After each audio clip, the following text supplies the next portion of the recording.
Hello guys, welcome to our channel Fanta reaction. दोस्तों, मेरा नाम अली हैदर है। मेरा नाम वक्कार है। मेरा नाम अली रज़ा।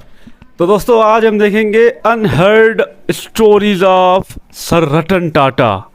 तो रतन टाटा का तो नाम हमने सुना तो है, लेकिन उनके बारे में हमें पता नहीं है। जो आईपीएल है वहाँ पर भी उनका नाम आता है, टाटा आईपीएल और टाटा बिरला, ऐसे बड़े बड़े नाम हमने न्यूज़ में या ट्विटर पर इस तरह हम देखते रहते हैं। तो हमें ये तो पता है कि वो एक बड़े नाम है और उनके पास मतलब अनगिनत दौलत भी है। तो उनकी बायोग्राफी आज हमें पता चलेगी, डॉक्टर विवेक बिंद्रा सर बताएंगे।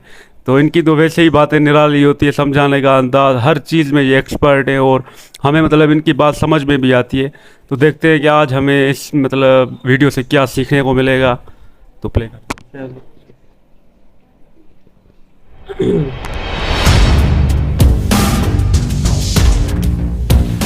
माता पिता का तलाक 10 साल की उम्र में हो गया। मां ने दूसरी शादी कर ली। जिंदगी भर सौतेले भाई के साथ रहे। आस पड़ोस के बच्चे चिढ़ाते तंग करते रहे। अपनी खुद की गर्लफ्रेंड छोड़ के चली गई। जिंदगी भर अकेले रहना पड़ा। जब अमेरिका गए तो बर्तन धोते रह गए। नमस्कार, मैं Vivek Bindra, founder and CEO बड़ा business.com। बॉलीवुड की कहानी नहीं है ये कोई। वापस आ चुका हूं पूरे जोश के साथ। इस बार बात करूंगा रतन टाटा पे। बहुत कमेंट्स किए थे आपने, रतन टाटा सर, रतन टाटा, रतन टाटा देश के रतन, रतन टाटा। इससे पहले भी मैंने अटल बिहारी वाजपेयी, अब्दुल कलाम, नेताजी सुभाष चंद्र बोस और बॉलीवुड पे 4 केस स्टडी दी थी। चारों का व्यूअरशिप मिलियंस में गया है। खड़ा हो चुका हूं, कोई वीडियो बैठ के नहीं बना रहा हूं, पूरे जोश के साथ आ चुका हूं। अगर आप कमेंट बॉक्स में बताओ, Steve Jobs, Mark Zuckerberg, Mukesh Ambani, Sardar Patel, और अगर 5 लाख लाइक दिए ना तो मजबूरी का नाम महात्मा गांधी भी बना सकता हूं। क्यों कहते थे मजबूरी का नाम महात्मा गांधी? अब वीडियो मिस मत करिएगा। नई नई लर्निंग दे रहा हूं आपको। सही कार्य करने के लिए समय हमेशा ही सही होता है। कौन थे Ratan Tata? Industrialist, investor, philanthropist, कोई ट्रेंड पायलट, पद्मश्री, पद्म विभूषण? कौन थे? लंदन में इनको सर का टाइटल दिया, ऑनररी नाइट बोलते हैं उसको। यूके में टाइटल दिया गया इनको सर, इसीलिए मैं भी पूरे वीडियो में बोलूंगा सर रतन टाटा। इनकी चेयरमैनशिप में इनका रेवेन्यू टाटा ग्रुप का 40 गुना बढ़ा। 22 साल में 40 गुना रेवेन्यू बढ़ा। प्रॉफिट इन्होंने 50 गुना बढ़ाया। ग्रेटनेस रतन टाटा की ये थी कि ये हर डीप इंसल्ट को स्टीप रिजल्ट में कन्वर्ट करते थे। आप इनकी बेइज्जती करो, इनको डीप इंसल्ट दो, ये स्टीप रिजल्ट क्रिएट कर देंगे। जितना इनको तंग करो ये उतना ग्रो कर जाते हैं। 90% स्टार्टअप 5 साल में फेल हो जाते हैं इंडिया में। 90% स्टार्टअप 90% 5 साल में फेल हो जाते हैं। केवल बचे हुए 5% स्टार्टअप है जो अगले 10 साल तक चल पाते हैं, और 0.01% कंपनियां जो 100 साल तक चलती हैं। टाटा ग्रुप ऐसी कंपनी जो 150 से ज्यादा साल से चल रही है। आज टाटा ग्रुप इतना बड़ा हो गया कि इनकी 100 से ज्यादा कंपनियां 100 से ज्यादा देशों में चल रही हैं। हाईएस्ट मार्केट कैपिटलाइजेशन है आज पूरे देश के अंदर इनका। टीसीएस अकेली इतनी बड़ी है कि पूरा पाकिस्तान स्टॉक एक्सचेंज एक तरफ और टीसीएस का मार्केट कैप एक तरफ। दोबारा सुन लो, पूरा पाकिस्तान, पूरा उसका पाकिस्तान स्टॉक एक्सचेंज एक तरफ, उनका टोटल मार्केट कैप पूरे देश की सारी कंपनियों का, और हमारी टीसीएस एक तरफ। ये रतन टाटा 4% अकेले जीडीपी को कंट्रीब्यूट कर रहे हैं। 50,000 करोड़ के लगभग का टैक्स कंट्रीब्यूट करते हैं एक साल का।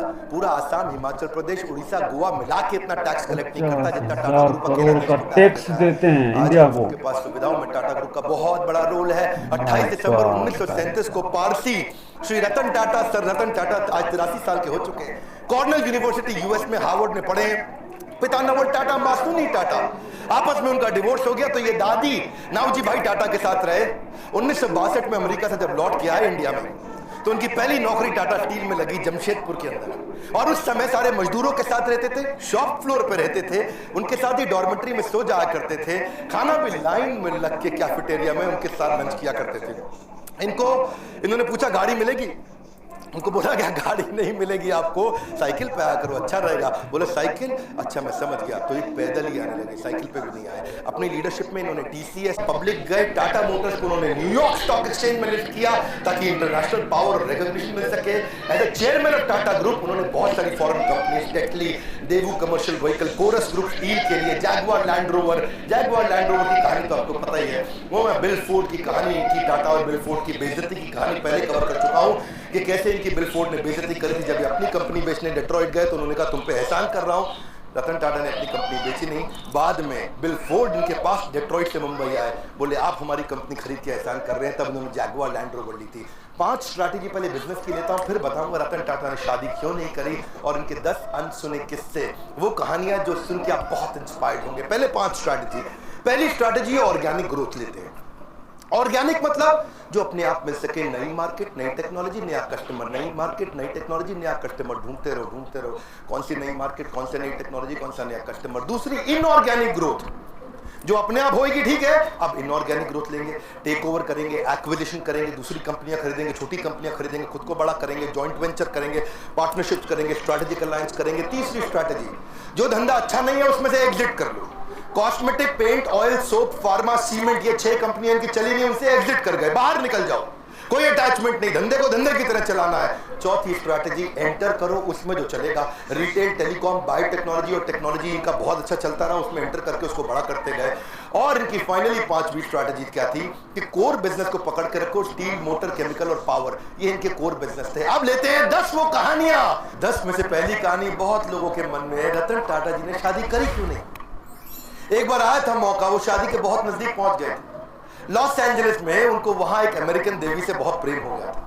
वो देवी जी को भी रतन टाटा से बहुत प्रेम हो गया था, और वो अमेरिकन देवी के साथ इतना प्रेम हो गया कि उन्होंने डिसाइड कर लिया शादी करें। इतने में टाटा जी को फोन आया इंडिया से, अरे बेटा रतन मैं बीमार हूं। उनकी दादी का फोन आया, इंडिया मुझसे मिलने आ जाओ, मेरा आखिरी समय। रतन टाटा को जाना पड़ा क्योंकि उन्होंने सारी जिंदगी दादी के साथ ही तो बताई थी। तो उन्होंने देवी जी को बोला कि चलो चलते हैं हम इंडिया में शादी करेंगे हम लोग, और दादी से भी आपको मिलवाऊंगा। तो वहां बेटी को रुकना पड़ गया क्योंकि उसके माता पिता ने बोला इंडिया में इंडो चाइना का वॉर चल रहा है, 1962 का इंडो चाइना वॉर चल रहा था। उन्होंने कहा अभी इंडिया जाना ठीक नहीं है। ये इंडिया गए, सोचा वो देवी जी आने वाली है। उधर उसके माता पिता ने उसकी शादी किसी और से करा। रतन टाटा को सुन के बहुत धक्का लगा क्योंकि वो वचन दे चुके थे। रतन टाटा ने अपने कई इंटरव्यूज में ये बात बोली कि जो मैं बोलता हूं उसे पूरा करता हूं, मेरे मुंह से ऐसे शब्द नहीं बोलता मैं। I tend to not say things loosely. I try to live up to whatever I've said, the commitments I've made. क्योंकि इन्होंने उस लड़की को वचन दिया था कि मैं शादी तुमसे करूंगा, अब उसने किसी और से कर ली, तो रतन टाटा ने जिंदगी भर दोबारा शादी की, अकेले रहे, लोनर रहे। See, it is not easy to be loyal to someone who is not loyal to you. वो लड़की इनको लॉयल नहीं थी रतन टाटा को, तो भी बावजूद उसके कि कोई अपनी लॉयल्टी ना दिखाए तब भी जिंदगी भर लॉयल रहे। आज तक उसकी याद में उन्होंने दोबारा शादी नहीं करी। लॉयल्टी जो है ना वो ग्रे नहीं होती है, या तो ब्लैक है या वाइट है, लॉयल्टी बीच में नहीं होती, या ब्लैक है या वाइट है। जिंदगी भर रतन टाटा ने शादी नहीं करी। लेकिन अब मैं आपको बात करता हूँ दूसरी कहानी का किस्सा। एक बार ये नासिक की तरफ जा रहे थे मुंबई से, कई सीनियर ऑफिशियल्स थे, गाड़ी में जा रहे थे, रास्ते में इनकी गाड़ी का टायर पंचर हो गया, और टायर पंचर हो गया तो सब अपना गाड़ी से उतरे, अपना कैजुअल थे वहां पे, इधर उधर घूम रहे थे, कोई अपना चाय पी रहा था टपरी पे, कोई अपना सुट्टा मार रहा था, तो सब तरह कैजुअल हो गए, इधर उधर घूम रहे थे। और तभी देखा कहीं रतन टाटा नहीं दिख रहे, रतन टाटा नहीं दिख रहे। अरे भाई कहाँ गए रतन टाटा, कहाँ गए रतन टाटा, चाय पी रहे हैं, अरे कहीं कहीं वॉशरूम गए हैं। तो रतन टाटा अचानक लोगों ने देखा कि अपनी स्लीव्स ऊपर करके और अपने टाई को कंधे पे ऐसा पीछे टांग करके, उसके बाद जो है जैक और पाने को हाथ में पकड़ के दूसरे टायर का प्रेशर चेक कर रहे हैं। तो लोगों ने आके पूछा भाई आप रतन टाटा है, आप काहे पंचर लगा रहे भैया, ओ उसका काम है पंचर लगाने का। तो बोले देखो अगर इसको 15 मिनट लगते हैं पंचर लगाने में, मेरी मदद से 7.5 मिनट में कर लेगा, तो जहां मीटिंग में पहुंचना वहां 7.5 मिनट ज्यादा मिल जाएगा मुझको। वाह क्या बात है, लॉस ऑफ बड़ी टाइम। आगे की सोच। प्रश्न ये उठता है कि आपने कब अपने से नीचे के स्तर पे जाकर के जिंदगी में कोई काम किया है, आखिरी बार कब किया था आपने, कब आपने अपने स्तर से नीचे उतर करके दूसरों की मदद करी थी। रतन टाटा जिंदगी भर सिखाते रहे leadership is not position, it is action. ये पोजिशनल पावर नहीं, पर्सनल पावर है। मुंबई का 26/11 का ताज अटैक, और वो अटैक जिसमें वो जानते हैं, सारी दुनिया जानती है कि उन्होंने सबकी मदद करी। जो जो आदमी का वहां नुकसान हुआ, इनके जितने एम्प्लॉय थे पर्सनली उनके घर तक गए, ये तो आप जानते हैं। 50, 60, 70, 80 लाख रुपए तक उनको कॉम्पनसेशन दिया, डिपेंडिंग ऑन डिफरेंट सिचुएशन, उनको पैसा दिया। इतना ही नहीं, सबको जिंदगी भर के लिए एक मेडिकल काउंसलर भी दिया, किसी को साइकोलॉजिकल डिप्रेशन हुआ, कोई टेंशन हुआ, कितनी गोलियां बमबारी होती वहां, जिंदगी भर के लिए उनको डॉक्टर भी दिया। जिसका देहांत हुआ उसको पहले 50, 60, 70, 80 लाख रुपए तो दिया, पर साथ में उसकी बची हुई जितनी नौकरी थी, उसकी पूरी जिंदगी की आखिरी जो सैलरी थी वही तनख्वाह उसको जिंदगी भर दी। उसके बाद उसके घर में परिवार में बच्चों की एजुकेशन की, मैरिज की, मेडिकल की, सबकी रिस्पॉन्सिबिलिटी। ऐसे जिंदगी भर की रिस्पॉन्सिबिलिटी, कर्जा लिया तो कर्जा भी माफ किया। इतना ही नहीं कि जो लड़का पहला महीना हुआ है, कि पहला दूसरा दिन हुआ है, ऐसा भी एक लड़का था। ऐसे भी कुछ लड़के थे जिनको बिल्कुल अभी होटल में ज्वाइन ही किया था, ट्रेनी थे, उनको भी ऐसे ही पूरा कॉम्पनसेट किया। ये सब तो सब समझते हैं, पर जो बात जिससे मुझे हैरान कर दिया, जिसके कारण मैं भी अपनी कंपनी में स्टैंडर्ड को चेंज कर रहा हूँ, वो ये है कि उन्होंने अपने होटल वालों को तो मदद करी, बाहर आसपास बाजार में जो पुलिस वालों को गोली लगी उनको भी उन्होंने कॉम्पनसेट किया। वहाँ पेडेस्ट्रियन जो राही चल रहे थे, वहाँ पे राहगीर थे, चाय वाला था, भेलपुरी वाला था, गुब्बारे वाला, पाव भाजी वाला, पान की दुकान, टपरी, जिनको टाटा ग्रुप से कोई मतलब नहीं, उनको भी उन्होंने मॉनिटरी भी पैसे से भी मदद करी और साथ में टाटा ग्रुप में नौकरी भी दिलाई और ये सब कुछ उन्होंने किया। दूसरी तरफ एक लड़की थी देविका, सीएसटी स्टेशन पे, उसने अजमल कसाब को रिकॉग्नाइज किया था। छोटी लड़की थी, 10-11-12 साल की, और उसको उसके पिता और उसके भाई जेंट्स वॉशरूम गए थे और छोटी बच्ची को बाहर 2 मिनट छोड़ करके, और उसको सामने से आके गोली मारी। उसी ने अजमल कसाब को आकर के बाद में कोर्ट में पहचाना था। आज रतन टाटा ने तो 20 दिन के अंदर कॉम्पेंसेशन कर दिया सब कुछ। 20 दिन में फटाफट कमेटी बना के सबको मुआवजा दिया, सबकी मदद करी, सबके साथ खड़े हो गए। और तब 2008 से 2020 हो गया, एक 20 दिन, एक 2020, 20 डेज 2020। आज 2020 तक उस लड़की को कोई कॉम्पेंसेशन नहीं मिला। इनफैक्ट मछुआरे थे कहीं, मैं भी इकोनॉमिक टाइम्स में खबर पढ़ रहा था, वो मछुआरों को आज 12 साल के बाद कॉम्पेंसेशन मिला। मतलब सरकार को जितना समय लगता है, टाटा को कभी समय नहीं लगता। करुणा के लिए कारण की जरूरत नहीं पड़ती। यदि आप दूसरों को प्रसन्न देखना चाहते हैं तो करुणा का भाव रखिए, और अगर खुद को प्रसन्न देखना चाहते हैं तो भी वही करना है, तो भी करुणा का भाव रखना है। देखिए, ये ऐसे व्यक्ति थे जो वैल्यू को वैल्यू किया करते थे, वैल्यूज को, ही used to value the values.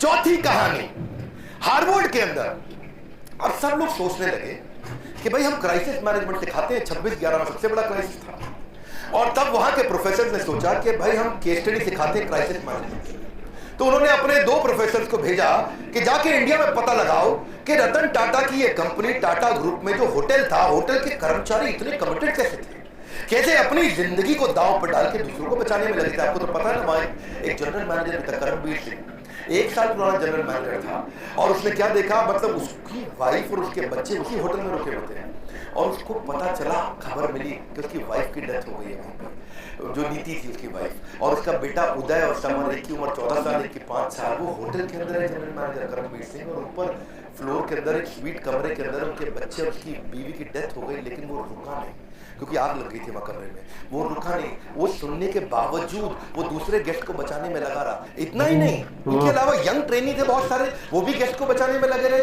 वो भी खुद वहीं रुक रहे, उनको गेस्ट को भेजते रहे होटल के अंदर। टेलीफोन ऑपरेटर फोन करके बता रहा है कि अब निकलो, अब रुको, अब निकलो, अब रुको। रिसेप्शनिस्ट जो स्टाफ थी वहां पे, वो भी ह्यूमन शील्ड बना बना करके गेस्ट को निकालने में लगे हैं। सब लोग हैरान थे। हार्वर्ड बोला कि यार एम्प्लॉइज में ऐसा है क्या, ये क्या भरते हैं, कौन सा इंजेक्शन लगाते हैं कि इनके एम्प्लॉय कोई आर्मी के अफसर थोड़ी है कि अपनी जिंदगी दांव पर लगा दी। भाई सबसे पहले तो आदमी अपने को बचाता है, खुद निकलता है, लेकिन इनके सारे एम्प्लॉय, ताज मालदीव्स का भी था ना, ताज, वहां पे भी सुनामी आया था 2004 में, उधर भी इन्होंने यही किया था। तो वो सोचे कि भाई ताज होटल के एम्प्लॉय ऐसे हैं कैसे। तो देश पांडे और रैना, ये 2 आदमी हार्वर्ड से आए रिसर्च करने इंडिया में। तो पहले सोचा भाई सिंपल सी बात है, आप लोग भी सोच रहे होंगे कि इनकी ट्रेनिंग बड़ी अच्छी होती होगी, इनका ह्यूमन रिसोर्स अच्छा होगा, इनके मैनुअल अच्छे होंगे। लेकिन वो बोले नहीं, ट्रेनिंग तो तब देना जब एम्प्लॉय 2, 4, 5, 10 साल पुराना हो जाए। यहाँ तो एम्प्लॉय नया था, जिसको आए 15 दिन हुए, वो भी जान दे रहा है अपनी। तो बोले कि अच्छा रिवॉर्ड रिकॉग्निशन अच्छा देते होंगे। भाई नहीं, रिवॉर्ड रिकॉग्निशन तब दोगे जब तुम साल, 2 साल, 4 साल नौकरी कर लोगे, तब तो कोई अवार्ड रिवॉर्ड दोगे। वो तो 15 साल पुराने लड़के, 15 दिन क्षमा चाहता हूं, पुराने लड़के आए और होटल में अपनी जान देने में लगे। तो ये कह रहे हैं कि क्या चक्कर है, टाटा ग्रुप के होटल में कोई आदमी आता है तो अपनी जान देने को तैयार हो जाता है, बट ग्रुप के लिए, टाटा के लिए काम करता है, क्या चक्कर है। तुमने कहा भाई रेज्यूमे अच्छा था, इनका एक्सपीरियंस अच्छा था, पता चला वो भी नहीं। फाइनली रतन टाटा से जब इनका इंटरव्यू हुआ, आपके होटल का आदमी अपनी जिंदगी दांव पर लगा देता है। तो रतन टाटा ने बोला ये बात की बात नहीं है, ये हायरिंग से पहले की बात है। हम उसका कैरेक्टर, उसकी इंटेग्रिटी को देख लेते हैं इंटरव्यू के दौरान। Interview is the key. Interview के दौरान सही कह रहे हैं, बड़ी सारी मरोड़े हुए हैं। ईमानदार काम करना तो हम सिखा देंगे, हमें ईमानदार लोग चाहिए। ये है टाटा ग्रुप, खुद इतने ईमानदार, उनकी ईमानदारी पर तवे पे बैठ करके इंसान आज भी कसम खा सकता है कि भाई टाटा नहीं कर सकते बेईमानी। और ऐसे ही एम्प्लॉय भी लेते हैं, कहते हैं ईमानदार ले लो। और जब ईमानदार लोग लिए तो उन्होंने अपनी जान दी। होटल में लोगों को बचाने के लिए। इनका रूल क्या है, नेशन बिफोर द बिजनेस। मैं 5वीं कहानी सुनाता हूँ। अभी ताज अटैक की मैंने 2 कहानी सुनाई आपको, अब ताज ही की तीसरी कहानी लेते हैं कि ताज होटल को ठीक करने के लिए रतन टाटा ने टेंडर निकाला। भाई होटल में आग लग चुकी है, होटल में गोलियां चली हैं, होटल पूरा तहस नहस हो चुका है, तो उन्होंने दुनिया भर में टेंडर निकाला कि कौन हमारे होटल को आके ठीक करेगा, रिपेयर करेगा। समझ रहे हो मेरी बात को? तो रिपेयर करने के लिए दुनिया भर में टेंडर, पाकिस्तान से 2 कंपनी ने भी टेंडर अप्लाई कर दिया कि हम आपका होटल आके ठीक करते हैं। अच्छा, उनको रतन टाटा ने ध्यान नहीं दिया, भाई पाकिस्तानी है, मैं नहीं कराऊंगा इनसे। कसाब साहब वहीं से आए थे, तो ये को 2 आदमी, 2 बड़े बिजनेसमैन बिना अपॉइंटमेंट लिए पहुंच गए मुंबई रतन टाटा से मिलने के लिए कि भैया हमको दे दो, हम करेंगे टेंडर पास। रतन टाटा ने उनको अपॉइंटमेंट नहीं दिया, कमरे के अंदर से सेक्रेटरी को बोल दिया, बोल दो बिजी है। वो बाहर बैठे वेट करते रहे, पूरा सुबह से शाम हो गया। रतन टाटा ने फिर मैसेज भेज दिया, उनको बोलो चले जाओ, तुम अपॉइंटमेंट लेके नहीं आए, मैं बिजी हूं। ये दोनों पाकिस्तान के बड़े बिजनेसमैन दिल्ली पहुंच गए बड़े कांग्रेस के नेता के पास। उस समय कांग्रेस का वो कैबिनेट में मिनिस्टर था, और उनके पास जाकर के बोलते हैं कि आप मेरी रतन टाटा से अपॉइंटमेंट फिक्स करा दो, हम उनका होटल ठीक कर देंगे, भैया हमारा तो काम ही यही है। तो कांग्रेस के मिनिस्टर ने रतन टाटा को फोन किया, हेलो मैं मंत्री बोल रहा हूं, मैं नाम नहीं लूंगा उनका। रतन टाटा बोले बताइए। बोले ये 2 आदमी आए हैं बिजनेसमैन पाकिस्तान से, ये आपका होटल ठीक कर सकते हैं, इनको टेंडर दे दो, आप इनको मीटिंग तो दे दो, कम से कम इतना तो करो। तो रतन टाटा ने उनको क्या जवाब दिया, आप हैरान हो जाएंगे। बोले तुम बेशर्म हो सकते हो, मैं बेशर्म नहीं हूं, पाकिस्तानियों को धंधा नहीं दूंगा, खटाक। ऐसे हैं हमारे श्री रतन टाटा। इसी के साथ दूसरी कहानी, और 26/11 के अटैक के बाद पाकिस्तान की सरकार ने उनसे कुछ सैकड़ों हजारों टाटा सुमो को ऑर्डर दिया था। टाटा सुमो उन्होंने कहा मैं पाकिस्तान को नहीं दूंगा, नुकसान बर्दाश्त है लेकिन देश से गद्दारी बर्दाश्त नहीं है। कुछ छठी छोटी सी कहानी, एक बार एक कॉलेज के चेयरमैन उनको इन्वाइट किया कि बड़े फंक्शन में 25वीं एनिवर्सरी की सेलिब्रेशन थी। अब रतन टाटा आए, रतन टाटा टाटा ग्रुप कंग्लोमरेट, बच्चों में भीड़ भाड़ हो गई, और मैं देखूंगा आगे आऊंगा, मैं देखूंगा आगे आऊंगा। 2-4 बच्चों ने तो धक्के मार दिए, आगे निकलने के चक्कर में रतन टाटा ने देखा बेचारी लड़की नीचे गिर गई। उन्होंने कहा कि आप फंक्शन खत्म होने दो, मैं आपसे मिलूंगा। फंक्शन थोड़ा लंबा हो गया, रतन टाटा जी की फ्लाइट थी और उन्होंने अपनी फ्लाइट मिस कर दी। प्रिंसिपल ने बोला फ्लाइट क्यों मिस कर रहे साहब, बच्चे हैं क्या हो गया? बोले नहीं, मैंने वचन दिया मैं इससे मिलूंगा, प्राण जाए और वचन ना जाए।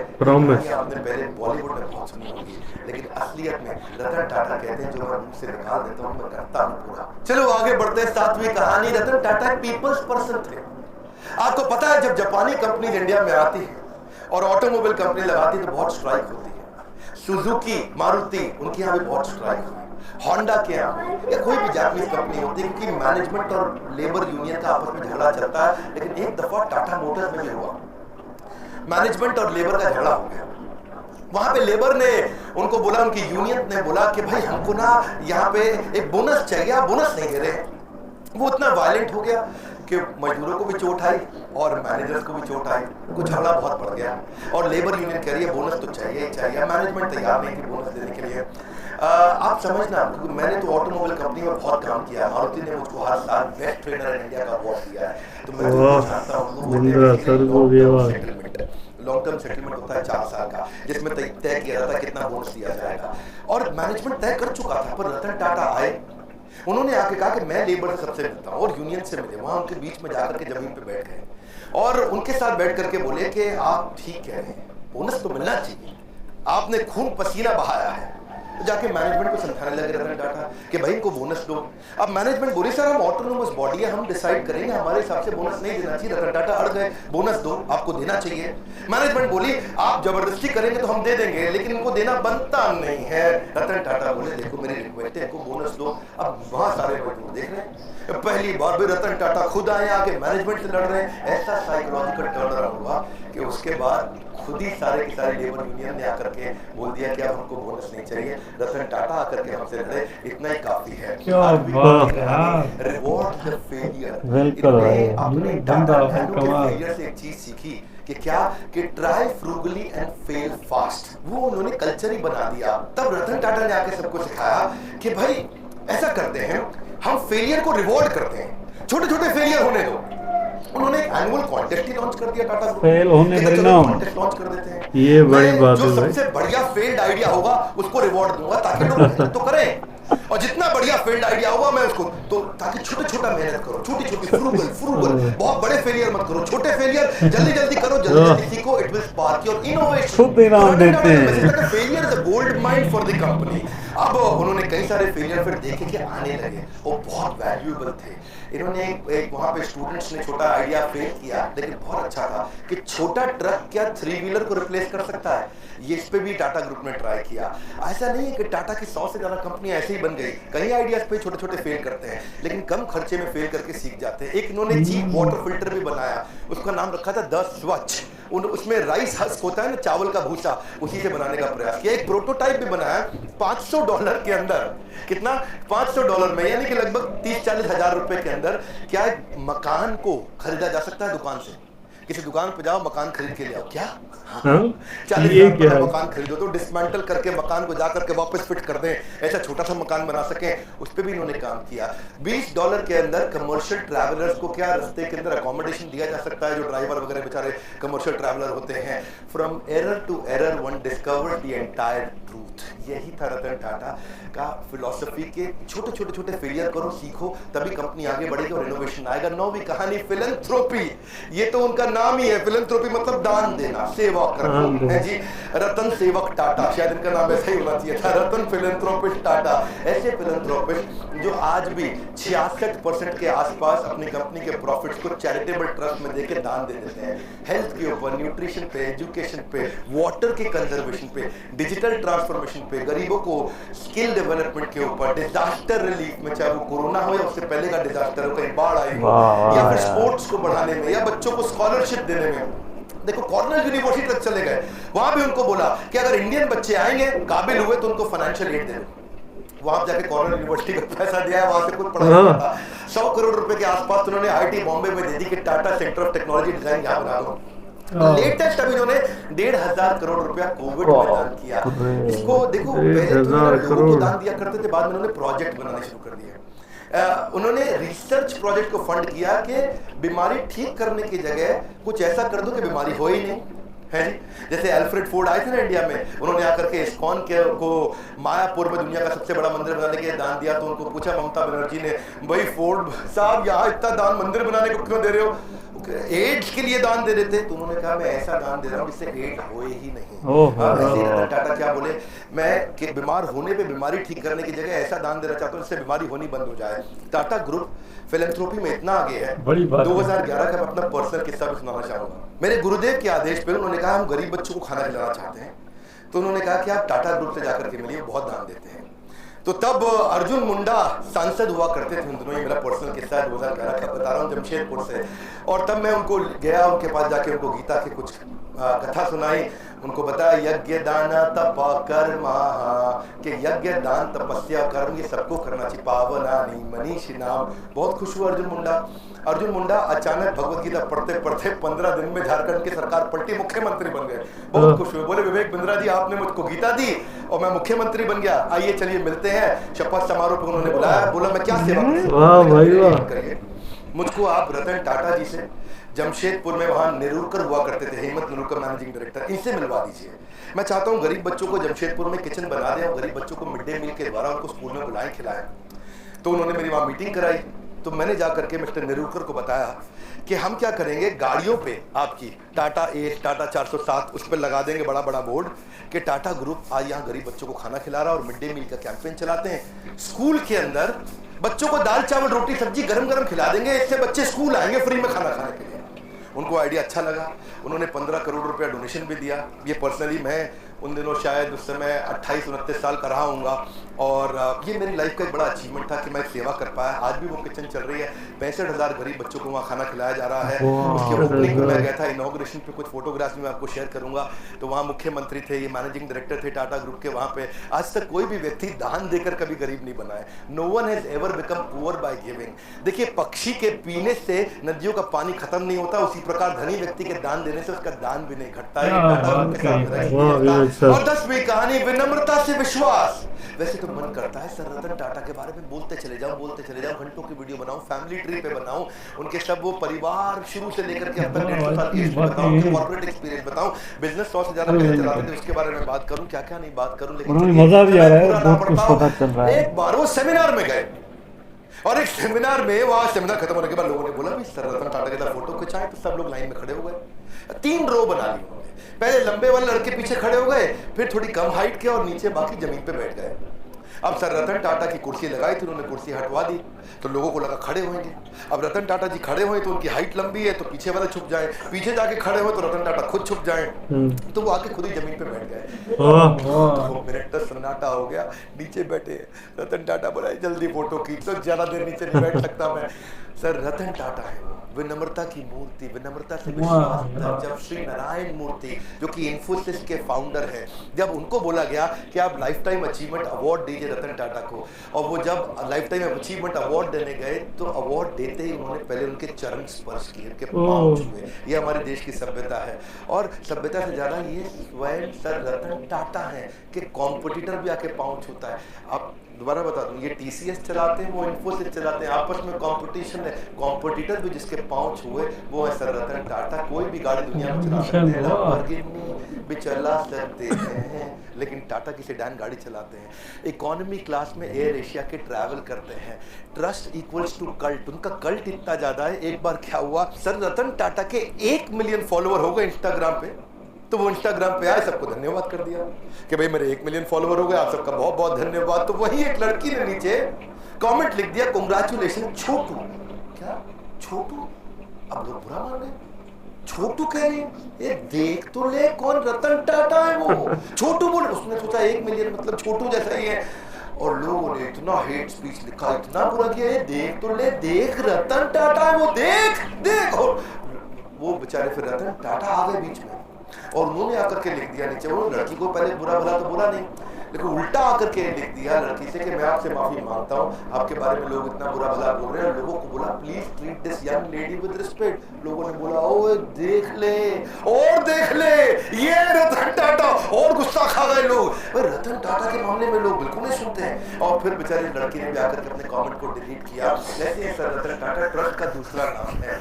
हजारों लाखों बातें रतन टाटा जी के बारे में गूगल पे लिखी हुई हैं, अगर उनमें से आधी भी सच हो तो दुनिया में सबसे ज्यादा ईमानदार आदमी की उपाधि उनको मिलनी चाहिए।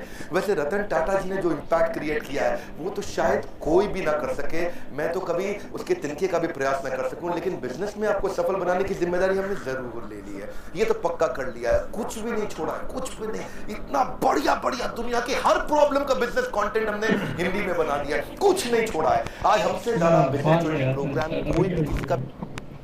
भाई साहब ये क्या अभी बोले हैं, मतलब सर रतन टाटा, इनका नाम हम ये सर लेकर बोलेंगे।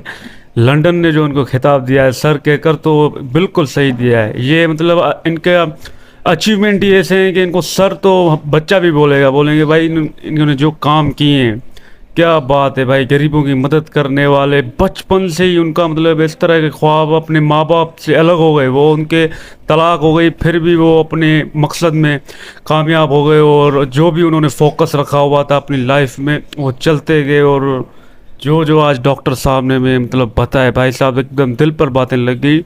और मैं तो हैरान हूँ कि भाई 50,000 करोड़ से ज़्यादा टैक्स देते हैं गवर्नमेंट को। आप सारा पैसा पाकिस्तान भी उसके आगे कुछ नहीं है, और इतना टैक्स दे रहे हैं गवर्नमेंट को। में भी भाई 1,500 4% मतलब इंडिया की GDP में इनका हिस्सा है, तो ये एक बड़ी बात है। और जहाँ पर ये 4% इनका हिस्सा जाता है, और खुद ही बोल रहे थे कि ये फेल को भी पसंद करते हैं, जो फेल होता है उसको भी बोलो भाई फेल होते जाओ, और अगर किसी मकसद मतलब बिजनेस में फेल भी हो जाते हैं तो उसमें निकल जाते हैं, और फिर उन चीज़ों में इंटरेस्ट डालते हैं जहाँ पर वो थोड़ा बहुत कामयाब होते हैं, तो वहाँ पर उनका दिलचस्पी ज़्यादा हो जाता है।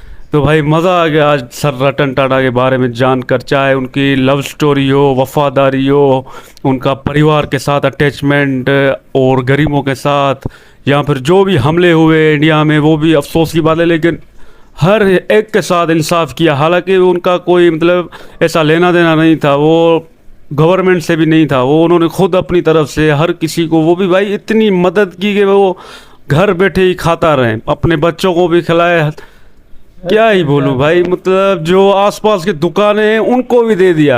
अपनी टाटा स्टील या टाटा इंडस्ट्री में जो काम करने वाले मजदूर हैं उनको तो खैर अपना दे दिया, वो भी इतना दिया है कि वो बंदे भी जो लेने वाले होंगे वो भी हैरान कि भाई ये टाटा सर ने तो हमें अमीर कर दिया रातों रात। जो नए बंदे वहाँ पर काम करने के लिए आए थे तो उनको भी लाइफ टाइम भाई, आप रिटायरमेंट से बाद भी जो सैलरी है वो भी आप, डॉक्टर भी दे दिया भाई, डॉक्टर इलाज। डॉक्टर आजकल यार आम बंदे को मिलता नहीं है, उनको पूरी जिंदगी के लिए डॉक्टर दे दिया। तो ये बड़ी बात है, आज हमारे पास अल्फाज नहीं है कि क्या बोले। बाकी वखार भाई आज परेशान है कि क्या बताते हैं आज। सर रतन टाटा की क्या बात बताऊं, पूरी दुनिया में उसका नाम है भाई। वो दान देने पर आता है तो करोड़ों में दान दे देता है, और जो अवार्ड भी मिला सर को वो भी दूसरा जो उसके पाँव छू रहा है, ये बड़ी बात है भाई। कॉम्पिटिटर था वो भी भाई इसका। मैं हैरान रह गया। तो सर रतन टाटा की क्या बात बताऊं, तो उसके पास इतना सारा पैसा है फिर भी देखो ना लोग उसके लिए दीवाने हैं, रिस्पेक्ट करते हैं उसकी। तो ये भी देखो हर जगह पर चल के जाता है। मुझे तो वो वाकया भी अच्छा लगा जो अंग्रेज दो आए वो भाई पता करने आए, ये जो काम करने वाले अपनी जान का भाई कुर्बानी दे रहे हैं वो क्यों। वो तो भाई हर कोई भाग जाता है भाई, ऐसा हमला होता है कुछ भी होता है तो हर कोई अपनी जान बचाता है। तो ये भाई जो एम्प्लॉयज़ है वहाँ पर काम करने वाले वो अपनी जान भाई दे रहे हैं और लोगों को बचा रहे हैं। वो आखिरकार वो अंदर भी आए भाई, यहाँ इंडिया में भी आए देखने के लिए, रिसर्च करें क्या माजरा है। ये बड़ी बात है इंडिया के ये जो बंदे हैं रतन टाटा से मिले भी ना खुद यार, वो भी हैरान हो गए। डॉक्टर विवेक बिंद्रा जो है ना, इनका भाई बताने का अंदाज भी बहुत अच्छा लगता है हमें। वो जिस खूबसूरत से बताते हैं ना, एक्शन से भाई, स्टाइल से, बड़ा अच्छा लगता है हमको इनको सुनने के भाई। और भी जितना भी ये भाई ने बताया ना, डॉक्टर साहब ने सब कुछ बता देता हमें, फैमिली के बारे में जो भी था ना, हमें मज़ा आ रहा था। ये सर जी के बारे में जानकर बहुत अच्छा लगा यार हमें अलीदर भाई। यार आज की ये वीडियो बड़ी इंटरेस्टिंग थी, यकीन मानिए ना। मुझे एक बात वो भी यार याद आ गई जो उन्होंने बताया कि टाइम की बचत, खुद वो गाड़ी का पंचर लगाने के लिए नीचे उतर गए। तो इन्होंने मतलब उस वक्त भी ऐसा आगे का सोचा ना कि भाई अगर मैं मदद करूंगा तो वो 7.5 मिनट बच जाएंगे और हम जल्दी मीटिंग में पहुंच जाएंगे। वरना आजकल के दौर में भाई कौन है वो एसी में बैठे होते हैं और बस ऑर्डर देते हैं काम का। पाकिस्तान से भी पूरा बजट इनका है भाई, ये तो मैं तो हैरान रह गया भाई। नहीं, हमारे वालों ने रिक्वेस्ट भी कोई बोली, आर्मी का जनरल था या कोई था, वो बोला आप मदद कीजिए हमारी भी। तो मतलब उसी वक्त मना कर दिया कि नहीं कर सकते, चाहे नुकसान ही हो जाए लेकिन हम पाकिस्तान के साथ कोई रिश्ता रखना नहीं चाहते। तो वो बात तो उनकी ठीक भी है क्योंकि हमले हुए हैं तो उनको भी दिल पर लग गई। वो हिंदुस्तान से ज़्यादा मोहब्बत करते हैं तो सेंसिटिव हैं, तो इस वजह से उन्होंने मना कर दिया।